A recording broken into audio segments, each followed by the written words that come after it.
अगर आप भी चाहते हैं यमुना म्यूजिक के ऑडियो वीडियो सबसे पहले आप तक पहुंचे तो हमारे चैनल को सब्सक्राइब करें और साथ ही साथ बेल आइकन को दबाना ना भूलें ताकि सभी वीडियो आप तक पहुंचे। धन्यवाद।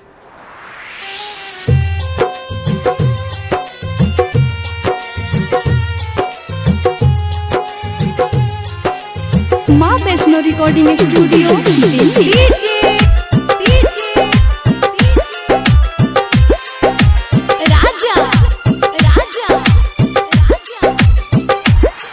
हो माँ के न सतई है दिल न दुखई है, दिल न दुखई है।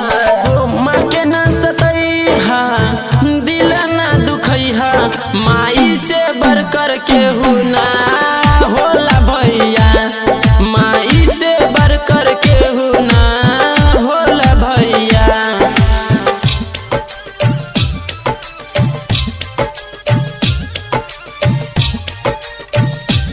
माँ वैष्णो रिकॉर्डिंग स्टूडियो दिल्ली।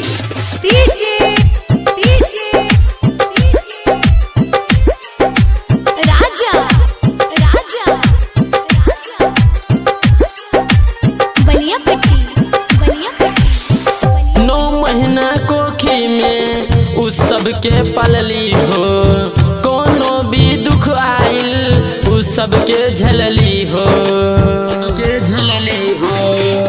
नौ महीना कोख में उस सबके पलली हो, कोनो भी दुख आइल उस सबके झलली हो।